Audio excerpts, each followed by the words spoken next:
Russian researchers in the late 1940s kept 5 people awake for 15 days using an experimental gas-based stimulant. They were kept in a sealed environment to carefully monitor their oxygen intake so the gas didn't kill them, since it was toxic in high concentrations.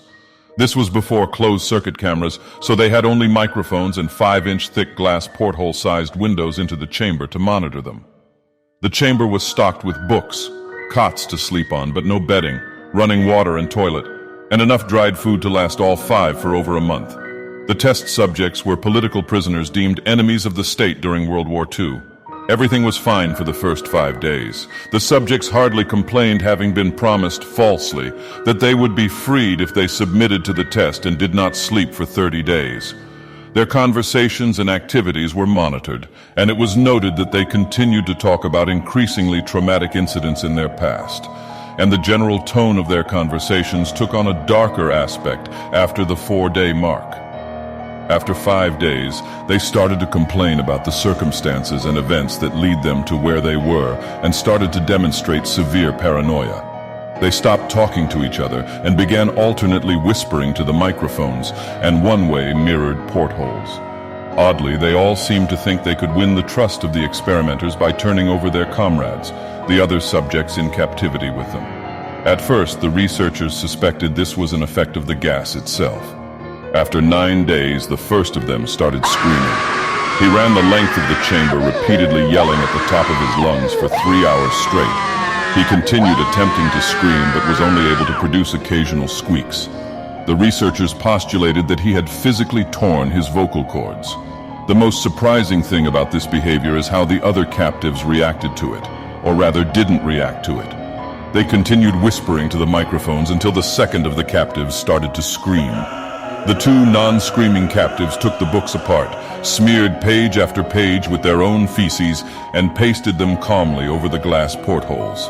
The screaming promptly stopped. So did the whispering to the microphones. After 3 more days passed, the researchers checked the microphones hourly to make sure they were working, since they thought it impossible that no sound could be coming with 5 people inside. The oxygen consumption in the chamber indicated that all 5 must still be alive. In fact, it was the amount of oxygen 5 people would consume at a very heavy level of strenuous exercise. On the morning of the 14th day, the researchers did something they said they would not do to get a reaction from the captives. They used the intercom inside the chamber, hoping to provoke any response from the captives they were afraid were either dead or vegetables. They announced, "We are opening the chamber to test the microphones. Step away from the door and lie flat on the floor, or you will be shot. Compliance will earn one of you your immediate freedom." To their surprise, they heard a single phrase in a calm voice response, "We no longer want to be freed." Debate broke out among the researchers and the military forces funding the research. Unable to provoke any more response using the intercom, it was finally decided to open the chamber at midnight on the 15th day. The chamber was flushed of the stimulant gas and filled with fresh air, and immediately voices from the microphones began to object. 3 different voices began begging, as if pleading for the life of loved ones, to turn the gas back on. The chamber was opened, and soldiers sent in to retrieve the test subjects. They began to scream louder than ever, and so did the soldiers when they saw what was inside. 4 of the 5 subjects were still alive, although no one could rightly call the state that any of them in life. The food rations past day 5 had not been so much as touched. There were chunks of meat from the dead test subjects' thighs and chest stuffed into the drain in the center of the chamber, blocking the drain and allowing 4 inches of water to accumulate on the floor. Precisely how much of the water on the floor was actually blood was never determined. All 4 surviving test subjects also had large portions of muscle and skin torn away from their bodies. The destruction of flesh and exposed bone on their fingertips indicated that the wounds were inflicted by hand, not with teeth as the researchers initially thought. Closer examination of the position and angles of the wounds indicated that most, if not all of them, were self-inflicted. The abdominal organs below the rib cage of all 4 test subjects had been removed. While the heart, lungs, and diaphragm remained in place, the skin and most of the muscles attached to the ribs had been ripped off, exposing the lungs through the rib cage. All the blood vessels and organs remained intact. They had just been taken out and laid on the floor, fanning out around the eviscerated but still living bodies of the subjects. The digestive tract of all four could be seen to be working, digesting food. It quickly became apparent that what they were digesting was their own flesh that they had ripped off and eaten over the course of days. Most of the soldiers were Russian special operatives at the facility, but still many refused to return to the chamber to remove the test subjects. They continued to scream to be left in the chamber and alternately begged and demanded that the gas be turned back on, lest they fall asleep. To everyone's surprise, the test subjects put up a fierce fight in the process of being removed from the chamber. One of the Russian soldiers died from having his throat ripped out. Another was gravely injured by having his testicles ripped off and an artery in his leg severed by one of the subject's teeth. Another 5 of the soldiers lost their lives, if you count ones that committed suicide in the weeks following the incident. In the struggle, one of the 4 living subjects had his spleen ruptured and he bled out almost immediately. The medical researchers attempted to sedate him, but this proved impossible. He was injected with more than 10 times the human dose of a morphine derivative and still fought like a cornered animal, breaking the ribs and arm of one doctor. When heart was seen to beat for a full 2 minutes after he had bled out to the point there was more air in his vascular system than blood, even after it stopped, he continued to scream and flail for another 3 minutes, struggling to attack anyone in reach and just repeating the word more over and over, weaker and weaker, until he finally fell silent. The surviving 3 test subjects were heavily restrained and moved to a medical facility, the 2 with intact vocal cords continuously begging for the gas, demanding to be kept awake. The most injured of the 3 was taken to the only surgical operating room that the facility had.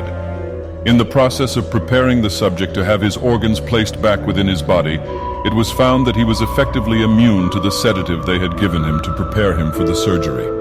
He fought furiously against his restraints when the anesthetic gas was brought out to put him under. He managed to tear most of the way through a 4-inch wide leather strap on one wrist, even through the weight of a 200-pound soldier holding that wrist as well. It took only a little more anesthetic than normal to put him under, and the instant his eyelids fluttered and closed, his heart stopped. In the autopsy of the test subject that died on the operating table, it was found that his blood had triple the normal level of oxygen. His muscles that were still attached to his skeleton were badly torn, and he had broken 9 bones in his struggle to not be subdued. Most of them were from the force his own muscles had exerted on them. The second survivor had been the first of the group of 5 to start screaming. His vocal cords destroyed, he was unable to beg or object to surgery, and he only reacted by shaking his head violently in disapproval when the anesthetic gas was brought near him. He shook his head yes when someone suggested reluctantly they try the surgery without anesthetic, and did not react for the entire 6-hour procedure of replacing his abdominal organs and attempting to cover them with what remained of his skin. The surgeon presiding stated repeatedly that it should be medically impossible for the patient to still be alive. One terrified nurse assisting the surgery stated that she had seen the patient's mouth curl into a smile several times whenever his eyes met hers. When the surgery ended, the subject looked at the surgeon and began to wheeze loudly, attempting to talk while struggling. Assuming this must be something of drastic importance, the surgeon had a pen and pad fetched so the patient could write his message. It was simple: keep cutting. The other 2 test subjects were given the same surgery, both without anesthetic as well, although they had to be injected with a paralytic for the duration of the operation. The surgeon found it impossible to perform the operation while the patients laughed continuously. Once paralyzed, the subjects could only follow the attending researchers with their eyes. The paralytic cleared their system in an abnormally short period of time, and they were soon trying to escape their bonds. The moment they could speak, they were again asking for the stimulant gas. The researchers tried asking why they had injured themselves, why they had ripped out their own guts, and why they wanted to be given the gas again. Only one response was given: "I must remain awake." All 3 subjects' restraints were reinforced, and they were placed back into the chamber, awaiting determination as to what should be done with them. The researchers, facing the wrath of their military benefactors for having failed the stated goals of their project, considered euthanizing the surviving subjects. The commanding officer, an ex-KGB, instead saw potential and wanted to see what would happen if they were put back on the gas. The researchers strongly objected, but were overruled. In preparation for being sealed in the chamber again, the subjects were connected to an EEG monitor and had their restraints padded for long-term confinement. To everyone's surprise, all three stopped struggling the moment it was let slip that they were going back on the gas. It was obvious that at this point all three were putting up a great struggle to stay awake. One of subjects that could speak was humming loudly and continuously. The mute subject was straining his legs against the leather bonds with all his might. First left, then right, then left again for something to focus on. The remaining subject was holding his head off his pillow and blinking rapidly. Having been the first to be wired for EEG, most of the researchers were monitoring his brainwaves in surprise. They were normal most of the time, but sometimes flat-lined inexplicably. It looked as if he were repeatedly suffering brain death before returning to normal. As they focused on paper scrolling out of the brainwave monitor, only one nurse saw his eyes slip shut at the same moment his head hit the pillow. His brainwaves immediately changed to that of deep sleep, then flatlined for the last time as his heart simultaneously stopped. The only remaining subject that could speak started screaming to be sealed in now. His brainwaves showed the same flat lines as one who had just died from falling asleep. The commander gave the order to seal the chamber with both subjects inside, as well as 3 researchers. One of the named 3 immediately drew his gun and shot the commander point blank between the eyes, then turned the gun on the mute subject and blew his brains out as well.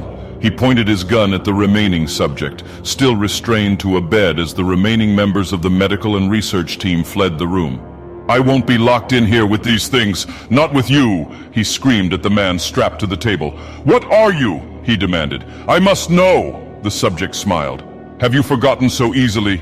the subject asked. "We are you. We are the madness that lurks within you all, begging to be free at every moment in your deepest animal mind. We are what you hide from in your beds every night. We are what you sedate into silence and paralysis when you go to the nocturnal haven where we cannot tread." The researcher paused, then aimed at the subject's heart and fired. The EEG flatlined as the subject weakly choked out, "So nearly free."